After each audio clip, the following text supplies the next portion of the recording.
भक्तिमय वातावरणात जळगाव जामोद ते शेगाव पायदळी वारी संपन्न। 1100 भाविकांचा सहभाग। गण गण गणात बोतेच्या गजराने आसमंत दुमदुमला।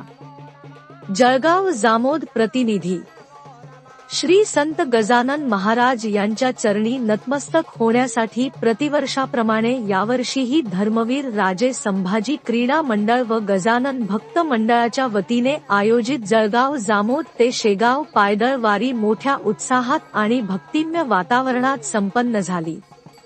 दिनांक 3 जानेवारी रोजी सुरू झालेला हा भक्तीचा प्रवास दिनांक 4 जानेवारी रोजी सायंकाळी शेगाव मंदिरात श्रींच्या दर्शनाने पूर्ण झाला।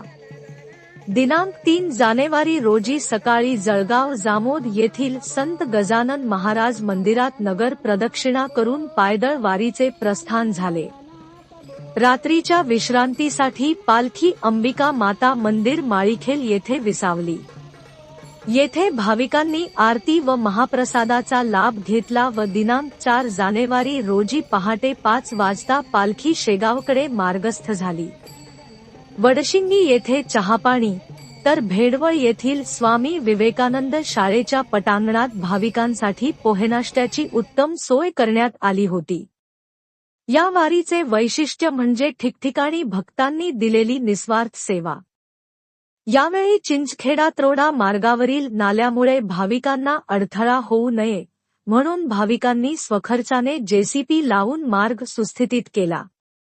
जळगाव जामोद येथील डॉक्टर मंगेश बडेरे, डॉक्टर अतुल अंबडकार आणि डॉक्टर अभिजित देशमुख यांनी संपूर्ण मार्गात वैद्यकीय सेवा पुरवून भाविकांची काळजी घेतली।